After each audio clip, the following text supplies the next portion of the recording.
केंद्र सरकार के अधिकारियों, कर्मचारियों, पेंशनरों के लिए अच्छी खबर है। 8th पे कमीशन की तैयारियां शुरू हो गई हैं। तजाकिस्तान से 7 भारतीयों की वापसी। पाकिस्तान के साथ लगते पंजाब के एरियाज में पॉल्यूशन बढ़ रहा है। क्रिकेटर श्रेयस अय्यर की हालत में पहले से सुधार। आप देख रहे हैं फैक्ट न्यूज, मैं अनिल भारद्वाज। कार्यक्रम चर्चा में आपका स्वागत है। चर्चा करते हैं अहम मुद्दों पे। शमशेर जी, सबसे पहले तो 8th पे कमीशन को लेकर तैयारियां शुरू हो गई। अनिल जी, बिल्कुल तैयारियां शुरू हो गई है। इससे तैयारी क्या होती है कि मतलब इकोनॉमिक कंडीशन को देखा जाएगा कि जो हमारा देश है किस तरफ जा रहा है, कितना पैसा मिलना चाहिए, क्योंकि ये सिर्फ सरकारी एम्प्लॉइज़ को मिलेगा, सेंट्रल गवर्नमेंट के मिलेगा, फिर पेंशनर्स को भी मिलेगा। और इससे बहुत ज़्यादा हालत एकदम से विपरीत, मतलब अभी भी अब जो कभी ज़माना था 80s में जब सेंट्रल गवर्नमेंट एम्प्लॉइज़ बोलते थे कि आप हमारी तनख्वाह क्या है, ये उल्टा हो चुका है। अब तो गवर्नमेंट एम्प्लॉइज़ की जो तनख्वाह है उस तरह से बहुत ज़्यादा है। अब ये 8th पे कमीशन के बाद ये एकदम से रेवोल्यूशनाइज हो जाएगा। मतलब तनख्वाहें इतनी ज़्यादा बढ़ जाएगी कि आपको नेचुरली कई क्वार्टर्स में, जैसे वो कनाडा में हुआ था ना कि डॉक्टर्स ने कहा था कि भाई हमारी तनख्वाहें कम करो, कि हमारे पास इतना पैसा आता है।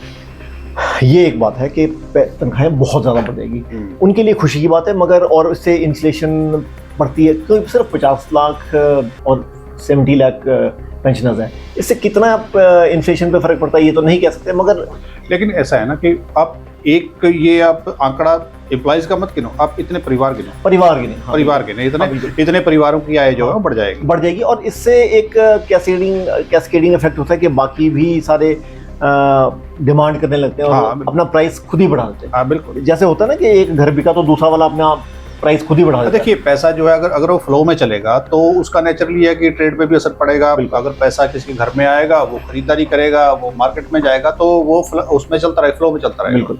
तो ये खुशी की बात है उनके लिए। अब इकोनॉमी पे इसका क्या असर पड़ता है ये देखने वाली बात ये देखना होगा। तो लेकिन अच्छी खबर उनके लिए है, सरकारी केंद्र के एम्प्लॉइज के लिए, केंद्र सरकार के एम्प्लॉइज और पेंशनर्स के लिए।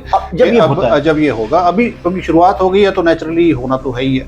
अनिल जी, ये ऐसी चीज़ें होती रही है अब, क्योंकि हम तकरीबन 2 साल टच कर रहे हैं प्राइम मिनिस्टर मोदी के पूरे होने के। उसके बाद अभी अगले 3 साल में ये ऐसी चीजें होती रहेंगी छुट-मुट करके। हाँ, वो चलती, ताकि वो 2029 तक मोमेंटम मोमेंटम चलता रहे। तो देखने वाली बात है कि कितनी देर में ये चीज़ जो है वो अपने मुकाम तक पहुंचती है। दूसरी बड़ी खबर, तजाकिस्तान से 7 भारतीयों की वापसी हुई।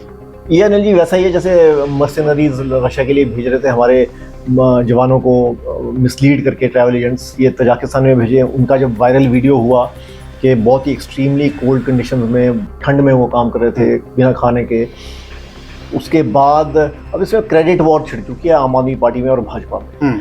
विक्रम सानी कह रहे हैं कि ये मैंने इंडियन एम्बेसी से कॉन्टैक्ट किया तजाकिस्तान में, तब ये लोग आए हैं।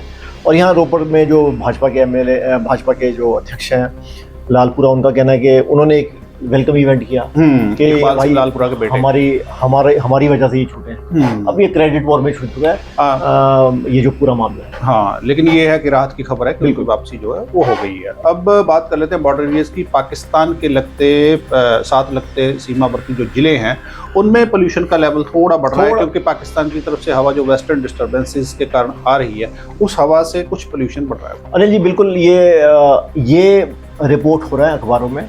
पर ये कहीं ऐसा ही ना हो जैसे दिल्ली वाले पंजाब और हरियाणा पे कह रहे थे। हाँ, मगर पर फिर भी वहाँ पॉल्यूशन लेवल ज्यादा है। हाँ, बनिस्बत। लेकिन ये तो देखिए, ये तो बिल्कुल साथ में सटा हुआ है ना। हाँ, तो और वेस्टर्न हवाएं तो हाँ, वेस्टर्ली विंड आती है।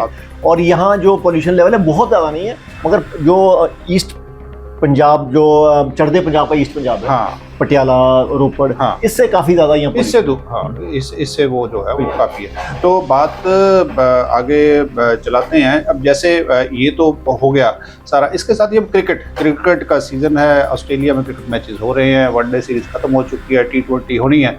ऐसे में श्रेयस अय्यर को जो वो घायल हुए, उनकी सेहत, उनको हॉस्पिटलाइज हुए, वो उनको भर्ती करवाया गया। तो अब पता चल रहा है कि सेहत में सुधार है, काफ़ी अनिल जी सुधार है। जो रिब केज में जो इनकी इंजरी थी वो काफ़ी घातक हो सकती थी, आईसीयू में रहे।